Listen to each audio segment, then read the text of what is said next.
Trump gives, of course, I'm going to hit on this one. Trump gives Iran 10 days to know whether there's going to be a meaningful nuclear deal or face potential military consequences as the U.S. forces increase their presence in the Middle East. I read a headline that our presence in the Middle East has never been as high as it is now since 2003, and we all know what happened soon thereafter.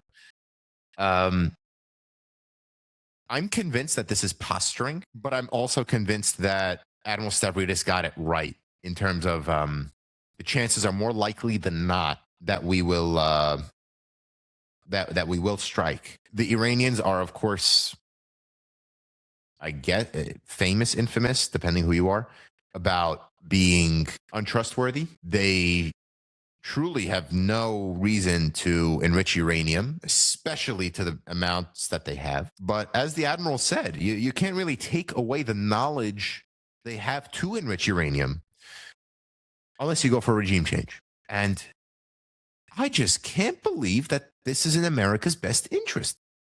Here's the map as I see it, and I'm talking the ideological map as I see it. We either strike,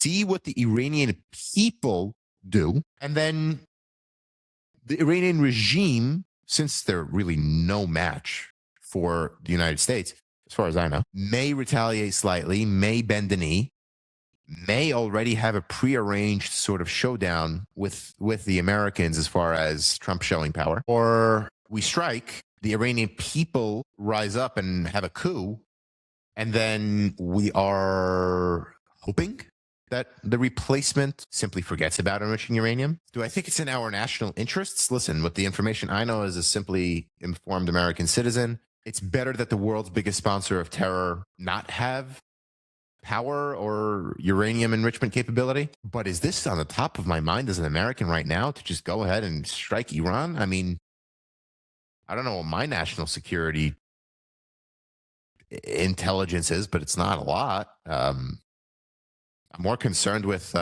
tariffs. Just that affects my daily life.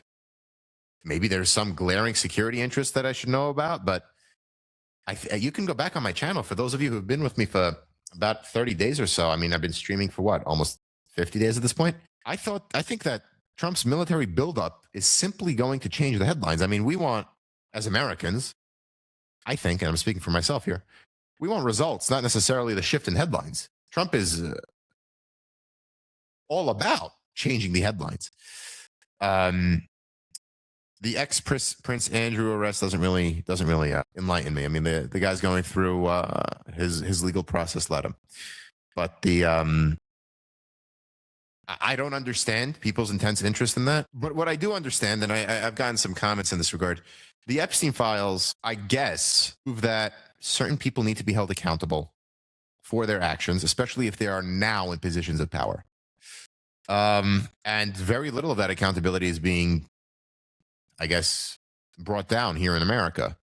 I guess the Clintons will be testifying next week.